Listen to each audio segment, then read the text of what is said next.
Chapitre 19. Le troisième accès. Maintenant que ce trésor, qui avait été si longtemps l'objet des méditations de l'abbé, pouvait assurer le bonheur à venir de celui que Faria aimait véritablement comme son fils, il avait encore doublé de valeur à ses yeux.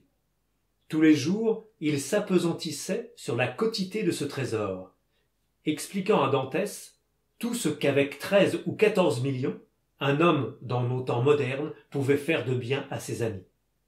Et alors, le visage de Dantès se rembrunissait, car le serment de vengeance qu'il avait fait se représentait à sa pensée, et il songeait, lui, combien dans nos temps modernes aussi, un homme avec 13 ou 14 millions de fortune pouvait faire de mal à ses ennemis.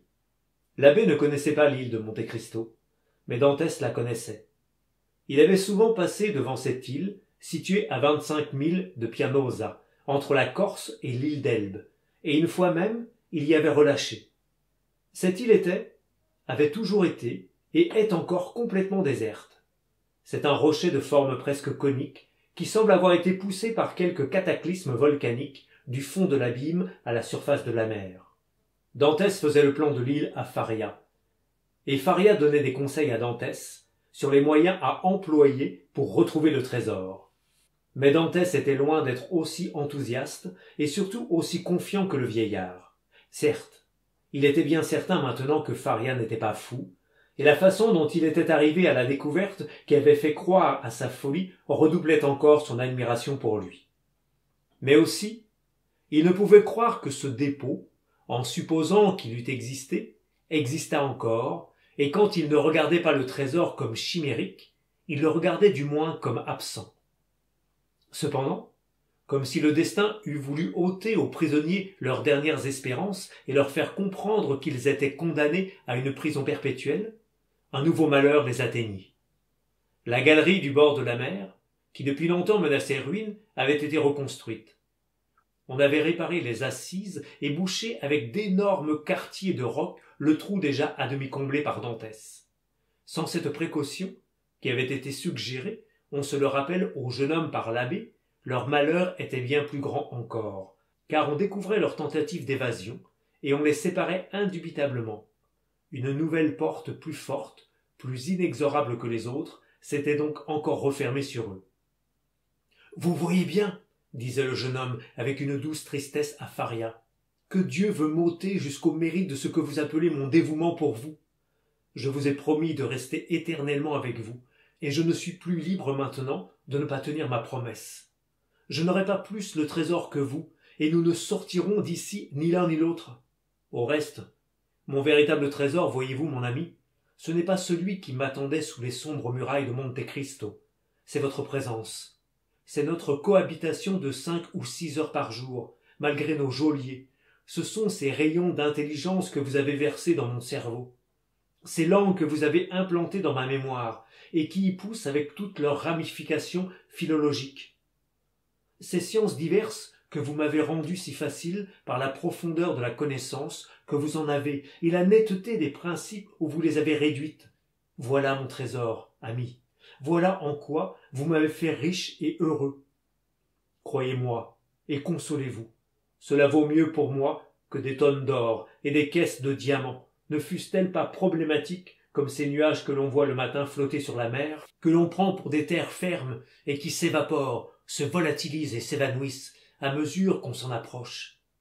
Vous avoir près de moi le plus longtemps possible, écouter votre voix éloquente, orner mon esprit, retremper mon âme, faire toute mon organisation capable de grandes et terribles choses si jamais je suis libre, les remplir si bien que le désespoir auquel j'étais prêt à me laisser aller quand je vous ai connu n'y trouve plus de place. Voilà ma fortune à moi. Celle-là n'est point chimérique. Je vous la dois bien véritable, et tous les souverains de la terre, fussent-ils des César et Borgia, ne viendraient pas à bout de me l'enlever. Aussi, ce furent pour les deux infortunés, sinon d'heureux jours, du moins des jours assez promptement écoulés, que les jours qui suivirent. Faria, qui pendant de si longues années avait gardé le silence sur le trésor, en reparlait maintenant à toute occasion. Comme il l'avait prévu, il était resté paralysé du bras droit et de la jambe gauche, et avait à peu près perdu tout espoir d'en jouir lui-même. mais il rêvait toujours pour son jeune compagnon une délivrance ou une évasion, et il en jouissait pour lui. De peur que la lettre ne fût un jour égarée ou perdue, il avait forcé Dantès de l'apprendre par cœur, et Dantès la savait depuis le premier jusqu'au dernier mot. Alors il avait détruit la seconde partie, certain qu'on pouvait retrouver et saisir la première sans en deviner le véritable sens. Quelquefois des heures entières se passaient pour Faria à donner des instructions à Dantès, instructions qui devaient lui servir au jour de sa liberté. Alors, une fois libre, du jour, de l'heure, du moment où il serait libre, il ne devait plus avoir qu'une seule et unique pensée, gagner Monte Cristo par un moyen quelconque, et rester seul sous un prétexte qui ne donnât point de soupçon, et une fois là, une fois seul, tâcher de retrouver les grottes merveilleuses et fouiller l'endroit indiqué. L'endroit indiqué, on se le rappelle, c'était l'angle le plus éloigné de la seconde ouverture. En attendant, les heures passaient sinon rapides, du moins supportables. Faria, comme nous l'avons dit, sans avoir retrouvé l'usage de sa main et de son pied, avait reconquis toute la netteté de son intelligence, et avait peu à peu, outre les connaissances morales que nous avons détaillées, appris à son jeune compagnon ce métier patient et sublime du prisonnier, qui de rien sait faire quelque chose. Il s'occupait donc éternellement, Faria de peur de se voir vieillir, Dantès de peur de se rappeler son passé presque éteint, et qui ne flottait plus au plus profond de sa mémoire que comme une lumière lointaine égarée dans la nuit. Tout allait ainsi, comme dans ces existences où le malheur n'a rien dérangé et qui s'écoulent machinal et calme sous l'œil de la Providence. Mais sous ce calme superficiel, il y avait dans le cœur du jeune homme, et dans celui du vieillard peut-être, bien des élans retenus, bien des soupirs étouffés, qui se faisaient jour lorsque Faria était resté seul et qu'Edmond était rentré chez lui. Une nuit, Edmond se réveilla en sursaut, croyant s'être entendu appeler. Il ouvrit les yeux et essaya de percer les épaisseurs de l'obscurité. Son nom, ou plutôt une voix plaintive qui essayait d'articuler son nom, arriva jusqu'à lui. Il se leva sur son lit, la sueur de l'angoisse au front, et écouta. Plus de doute, la plainte venait du cachot de son compagnon. « Grand Dieu !» murmura Dantès. « Serait-ce » Et il déplaça son lit, tira la pierre, se lança dans le corridor, et parvint à l'extrémité opposée. La dalle était levée. À la lueur de cette lampe informe et vacillante dont nous avons parlé, Edmond vit le vieillard pâle, debout encore et se cramponnant au bois de son lit. Ses traits étaient bouleversés par ces horribles symptômes qu'il connaissait déjà et qui l'avaient tant épouvanté lorsqu'ils étaient apparus pour la première fois. « Eh bien, mon ami, dit Faria résigné, vous comprenez, n'est-ce pas? Et je n'ai besoin de vous rien apprendre. » Edmond poussa un cri douloureux, et perdant complètement la tête, il s'élança vers la porte en criant « Au secours! Au secours !» Faria eut encore la force de l'arrêter par le bras. « Silence !» dit-il, « ou vous êtes perdu. Ne songeons plus qu'à vous, mon ami, à vous rendre votre captivité supportable ou votre fuite possible. Il vous faudrait des années pour refaire seul tout ce que j'ai fait ici, et qui serait détruit à l'instant même par la connaissance que nos surveillants auraient de notre intelligence. D'ailleurs, soyez tranquille, mon ami, le cachot que je vais quitter ne restera pas longtemps vide. Un autre malheureux viendra prendre ma place. À cet autre, vous apparaîtrez comme un ange sauveur. Celui-là sera peut-être jeune, fort et patient comme vous. Celui-là pourra vous aider dans votre fuite, tandis que je l'en empêchais. Vous n'aurez plus une moitié de cadavres liés à vous pour paralyser tous vos mouvements. Décidément, Dieu fait enfin quelque chose pour vous. Il vous rend plus qu'il ne vous ôte, et il est bien temps que je meure. » Edmond ne put que joindre les mains et s'écrier « Oh, mon ami, taisez-vous » Puis reprenant sa force un instant ébranlée par ce coup imprévu, et son courage plié par les paroles du vieillard, « Oh, je vous ai déjà sauvé une fois, je vous sauverai bien une seconde. » Il souleva le pied du lit, et en tira le flacon encore au tiers plein de la liqueur rouge. « Tenez, il en reste encore de ce breuvage sauveur. Vite, vite, dites-moi ce qu'il faut que je fasse cette fois. Y a-t-il des instructions nouvelles? Parlez, mon ami, j'écoute. » Il n'y a pas d'espoir, répondit Faria en secouant la tête. Mais n'importe, Dieu veut que l'homme qu'il a créé, et dans le cœur duquel il a si profondément enraciné l'amour de la vie, fasse tout ce qu'il pourra pour conserver cette existence si pénible, parfois, si chère toujours. Oh oui, oui, s'écria Dantès, et je vous sauverai, vous dis-je. Eh bien, essayez donc. Le froid me gagne. Je sens le sang qui afflue à mon cerveau. Cet horrible tremblement qui fait claquer mes dents et semble disjoindre mes os commence à secouer tout mon corps. Dans 5 minutes, le mal éclatera.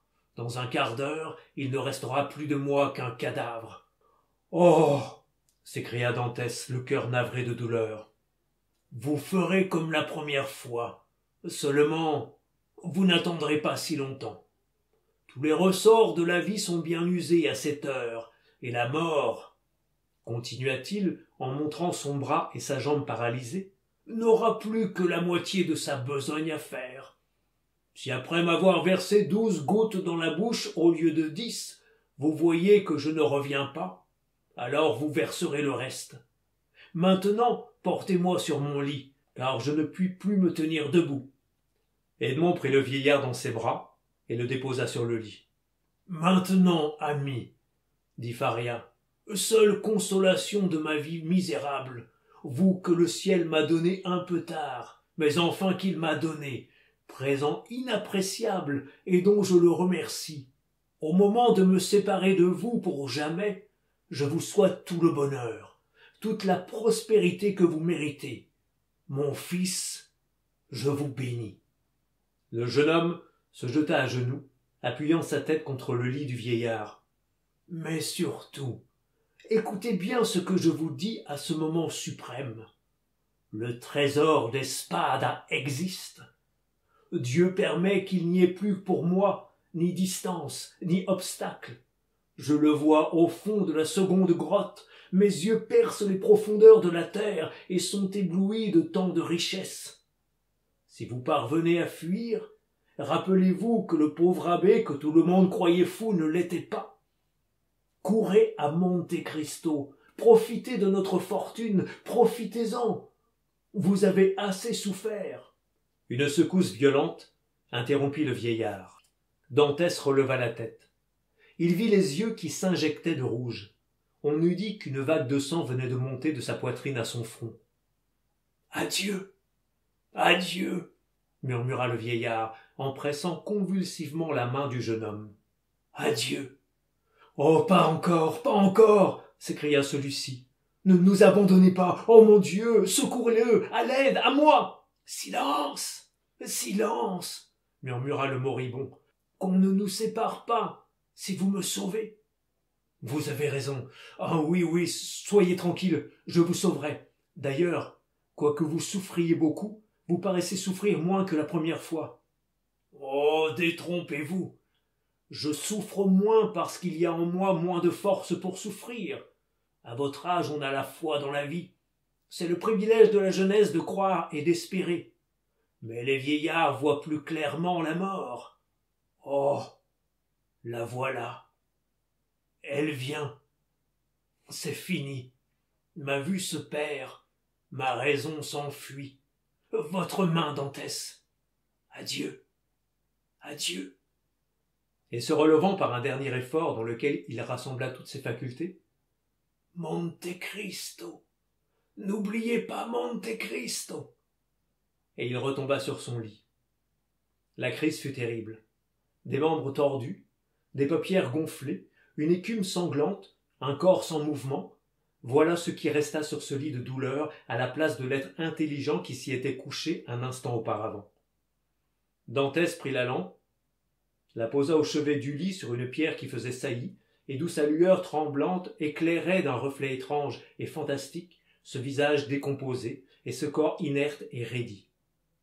Les yeux fixés, il attendit intrépidement le moment d'administrer le remède sauveur.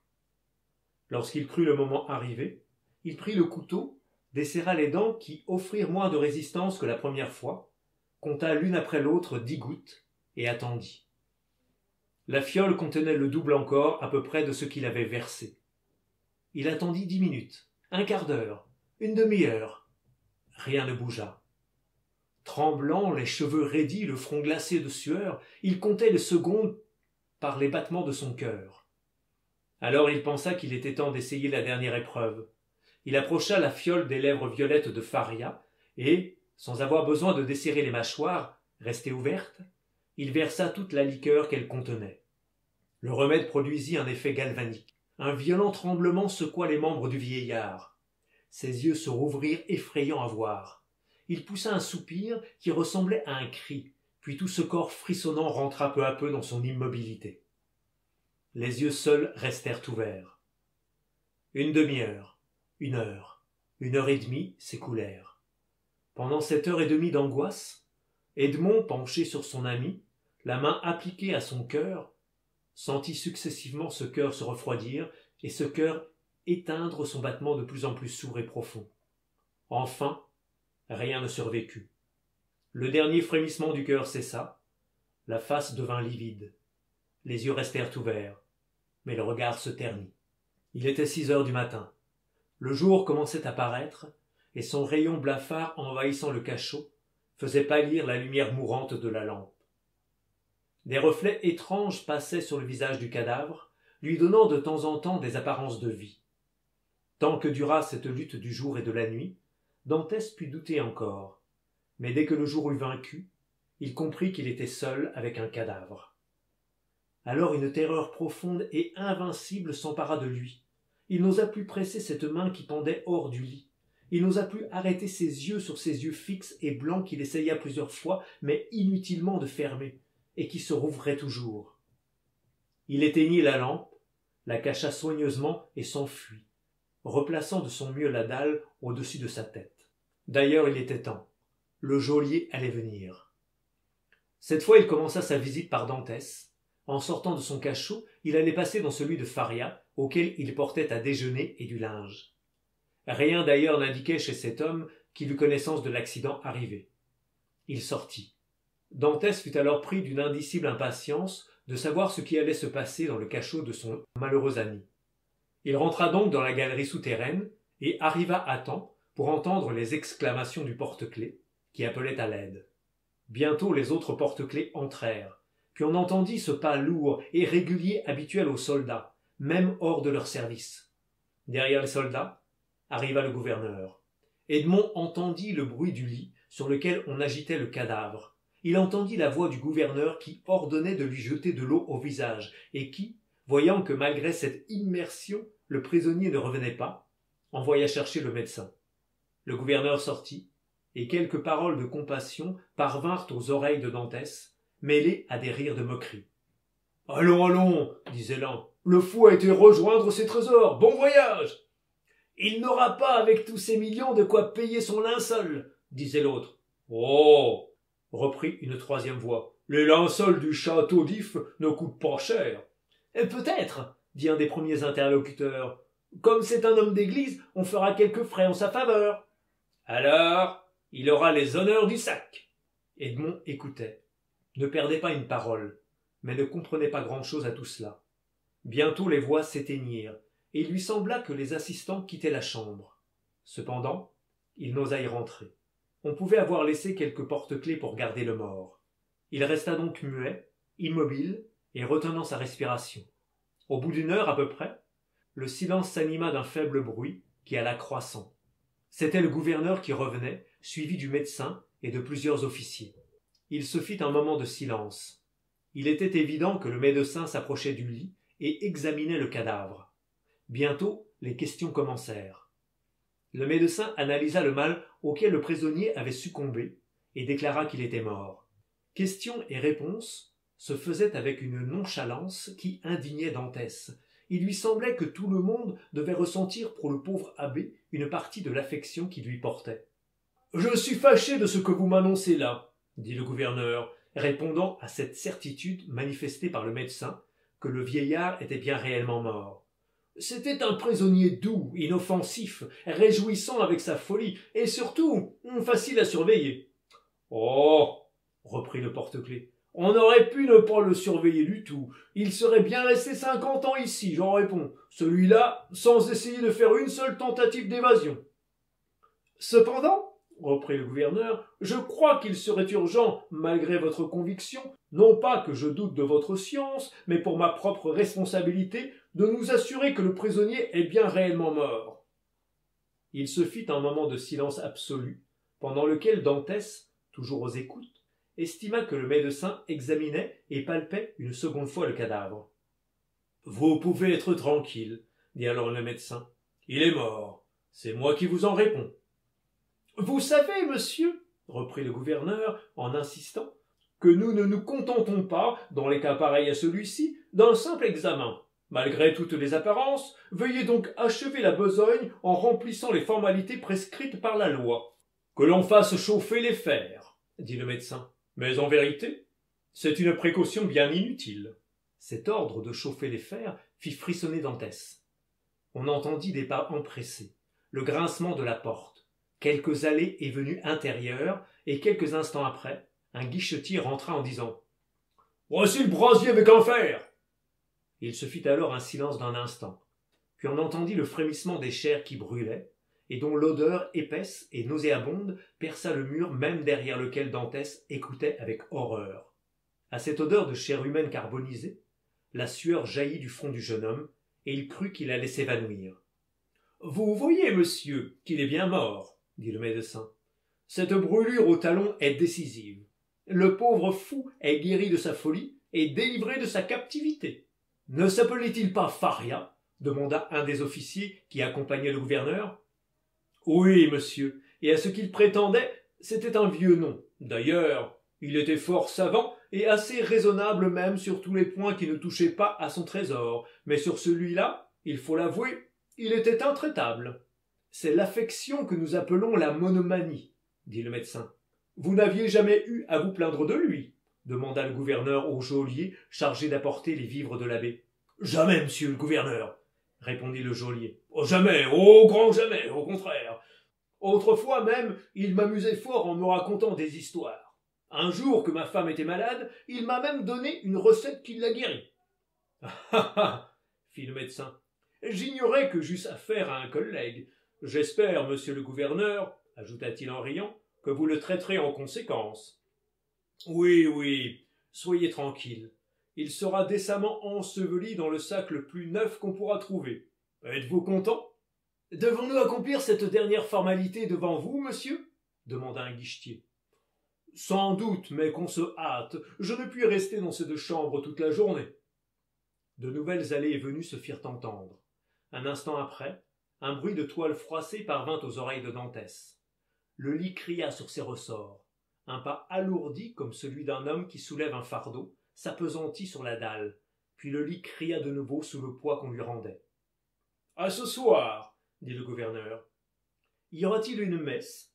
demanda un des officiers. « Impossible !» répondit le gouverneur. « Le chapelain du château est venu me demander hier congé pour faire un petit voyage de 8 jours à Hyères. Je lui ai répondu de mes prisonniers pendant tout ce temps-là.